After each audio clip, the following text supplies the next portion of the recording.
ونستعينه ونستغفره ونعوذ بالله من شرور أنفسنا ومن سيئات أعمالنا من يهده الله فلا مضل له ومن يضلل فلا هادي له وأشهد أن لا إله إلا الله وحده لا شريك له وأشهد أن محمدا عبده ورسوله أما بعد فإن خير الحديث كتاب الله وخير الهدي هدي محمد صلى الله عليه وسلم وشر الأمور محدثاتها وكل محدثة بدعة وكل بدعة ضلالة وكل ضلالة في النار. أعوذ بالله من الشيطان الرجيم. بسم الله الرحمن الرحيم. يا أيها الذين آمنوا اتقوا الله حق تقاته ولا تموتن إلا وأنتم مسلمون. يا أيها الناس اتقوا ربكم الذي خلقكم من نفس واحدة وخلق منها زوجها وبث منهما رجالا كثيرا ونساء واتقوا الله الذي تساءلون به والأرحام إن الله كان عليكم رقيبا. يا أيها الذين آمنوا اتقوا الله وقولوا قولا سديدا يصلح لكم أعمالكم ويغفر لكم ذنوبكم ومن يطع الله ورسوله فقد فاز فوزا عظيما. قال الله تعالى في موضع آخر: قل إن كنتم تحبون الله فاتبعوني يحببكم الله ويغفر لكم ذنوبكم والله غفور رحيم. حاضرین جمعہ، محترم دینی بھائیوں، پردہ-نشین خواتین اسلام، آج آپ لوگوں کے سامنے جس ٹاپک کو میں نے سلیکٹ کیا ہے وہ ہے محبت رسول کے تقاضے. محترم سامعین، انسان کی فطرت ہے کہ وہ اس دنیا میں جب پیدا ہوتا ہے تو کسی نہ کسی سے اس کو محبت ہو جاتی ہے. بچہ جب پیدا ہوتا ہے تو سب سے زیادہ ماں سے محبت کرتا ہے، اس کے بعد باپ سے محبت کرتا ہے، اس کے بعد اس کے آس پاس میں ارد گرد میں جو سرکل میں جو فرینڈس ہوتے ہیں ان سے محبت کرتا ہے.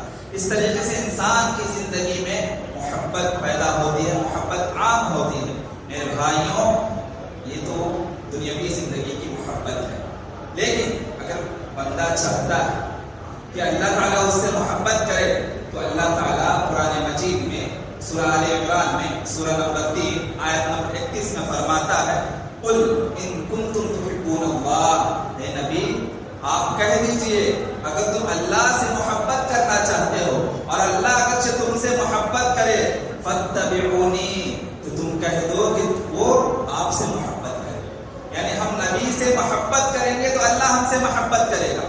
ہم چاہتے ہیں کہ اللہ ہم سے محبت کرے اور ہم یہ چاہتے ہیں کہ میں اللہ سے محبت کروں.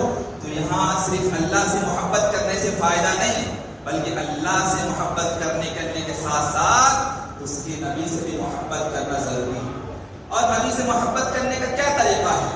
نبی سے محبت کرنے کا مطلب یہ ہے کہ نبی کی پیروی کی جائے، نبی کی اتباع کی جائے، نبی کے باتوں کے مطابق زندگی گزاری جائے. یہی نبی سے محبت ہے.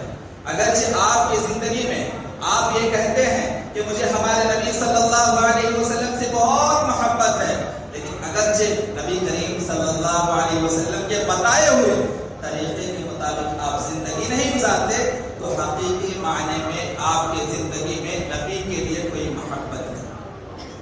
اس کے بعد اللہ فرماتا ہے وَيَغْفِرْ لَكُمْ ذُنُوبَكُمْ. اگر تم اللہ سے محبت کرو گے، اس کے نبی سے محبت کرو گے، اللہ کے بات کو مانو گے، اس کے نبی کے بات کو مانو گے تو اللہ بھی تم سے محبت کریں گے، نبی بھی تم سے محبت کریں گے. اس کے بعد اللہ تعالیٰ اس کا بدلہ دے گا. وَيَغْفِرْ لَكُمْ. تم جو گناہگار کی زندگی گزار رہے ہو، تم جو گناہ کا کام کر رہے ہو، اللہ تعالیٰ مغفرت کر دے گا. اللہ تعالیٰ تمہارے گناہوں کو معاف فرما دے گا.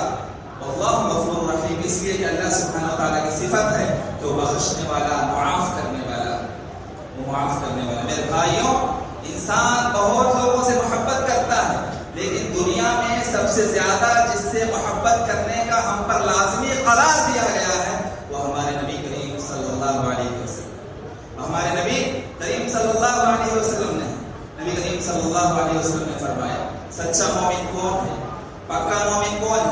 100% مومن کون ہے؟ نبی کریم صلی اللہ علیہ وسلم نے فرمایا.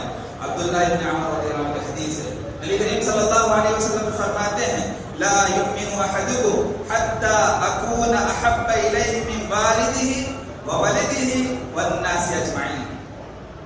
سچا پکا مومن آپ اس وقت تک نہیں ہو سکتے جب تک آپ اپنے آل و اولاد، اپنے فیملی ممبرس اور دنیا میں جتنے لوگ ہیں تمام کے تمام لوگوں سے بھی زیادہ آپ محبت نبی کریم صلی اللہ علیہ وسلم سے کریں. اور نبی کریم صلی اللہ علیہ وسلم سے محبت کرنے کا تقاضا کیا ہے؟ یہ تقاضا کا مطلب کیا ہوتا ہے؟ مطلب یہ ہوا کہ آپ ان سے اگر سے محبت کرنا ہے آپ کو تو کچھ کام کرنا ہوگا، تقاضا پورا کرنا ہوگا. کسی سے ہم محبت کرتے ہیں کچھ رولز اینڈ کنڈیشنز ہوتے ہیں. بغیر فائدے کے ہم کسی سے محبت نہیں کرتے. ماں سے ہم محبت کرتے ہیں تو ماں سے ہمارا تعلق ہے، رشتہ ہے. لیکن نبی سے ہمارا اس سے بھی بڑا رشتہ ہے، ایمانی رشتہ ہے. ہم اپنے آپس میں مومنین ایک دوسرے سے محبت کرتے ہیں، کیوں؟ ایمانی رشتہ ہے. اسی طریقے سے ہمارا نبی سے ایمانی تعلق ہے، ایمانی رشتہ ہے. اور دنیا میں جتنے بھی لوگ ہیں تمام کی تمام انسانیت سب سے زیادہ ہمارے محبت کے کوئی حقدار ہیں تو ہمارے نبی کریم صلی اللہ علیہ وسلم. ورنہ ہم سچے پکے مومن نہیں کر سکتے. اور نبی کریم صلی اللہ علیہ وسلم سے محبت کرنے کا طریقہ یہ ہے کہ نبی کریم صلی اللہ علیہ وسلم کے بتائے ہوئے طریقے کے مطابق ہم اپنی زندگی گزاریں. محترم سامعین، اب پتہ چلا ایک سوال ہوتا ہے کہ نبی سے محبت کیوں کی جائے، نبی سے محبت کیوں کی جائے؟ تو دیکھیے نبی ہمارے والدین سے بھی زیادہ ہمارے مستقبل کی فکر کرتے ہیں. ہم پیدا بھی نہیں ہوئے تھے، نبی کریم صلی اللہ علیہ وسلم ہمارے حق میں مغفرت کی دعا کر کے چلے گئے. ہم پیدا بھی نہیں ہوئے تھے، آج سے 1450 سال پہلے ہی اپنے امت کی فکر لیتے ہوئے ان کے دل کے دھڑکن، ہر دھڑکن میں امت کی فکر تھی. ہمیشہ امت کے بارے میں سوچتے تھے، ہمیشہ ان کو امت کا مستقبل نظر آتا تھا کہ آخرت میں میرے امت کا کیا ہوگا، آخرت میں میرے امت کا کیا ہوگا. ہمارے والدین صرف بچے کے حد تک سوچتے ہیں. اسکول میں جاتے ہیں تو جو اسکول ایجوکیشن مینجمنٹ ہے وہ ایجوکیشنل مینجمنٹ جو ہے ہماری پڑھائی کے بارے میں سوچتے ہیں، لیکن آخرت کے بارے میں والدین بہت کم سوچتے ہیں. لیکن ہمارے نبی نے صرف ان کے صحابہ کے لیے نہیں، صرف ان کے اہل و عیال کے لیے نہیں، پوری امت کی آخرت کی فکر کے لیے سوچا کرتے تھے، مستقبل کے لیے سوچا کرتے تھے کہ میری امت پتہ نہیں جہنم میں چلی جائے، میری امت کیسے جہنم سے بچایا جائے، میری امت کو میں جہنم سے کیسے بچاؤں، میری امت سے کون کون سے ذرائع سے میں اپنے امت کو جہنم کی آگ سے بچاؤں. اس کی فکر میں ہمیشہ محمد صلی اللہ علیہ وسلم رہا کرتے. اس لیے ان سے محبت کرنا ہمارے لیے لازمی اور ضروری ہے. نبی کریم صلی اللہ علیہ وسلم قرآن آیات کا اسٹڈی کر رہے تھے. اس میں ابراہیم علیہ السلام، موسیٰ علیہ السلام، عیسیٰ علیہ السلام کے بارے میں آتا ہے کہ وہ اپنے امتی کے لیے دعا کرتے ہیں. وہ آیات پڑھتے ہوئے نبی کریم صلی اللہ علیہ وسلم رو پڑھتے ہیں. اللہ سبحانہ وتعالیٰ جبرائیل علیہ السلام کو بھیجتے ہیں، جا کے سوال کرو ہمارے نبی کیوں رو رہے ہیں. نبی کریم صلی اللہ علیہ وسلم نے فرمایا کہ میں نے موسیٰ کا تذکرہ پڑھا، میں نے عیسیٰ کا تذکرہ پڑھا، دونوں ابھی اپنے امت کی فکر کر رہے ہیں اور میں بھی اپنی امت کی فکر کیے ہوئے رو رہا ہوں کہ جہنم یا آخرت میں میرے امت کا کیا ہوگا. امتی یعنی میرے امت کا آخرت میں کیا ہونے والا ہے، اس کی فکر میں میں رو رہا ہوں. نبی کریم صلی اللہ علیہ وسلم کو اللہ نے جبرائیل علیہ السلام کے ذریعے انہیں خوشخبری دی کہ آپ کو ڈرنے کی ضرورت نہیں. کل قیامت کے دن اللہ تعالیٰ تمہیں خوشخبری سنائے گا، تمہارے امتیوں کے لیے مغفرت ہو.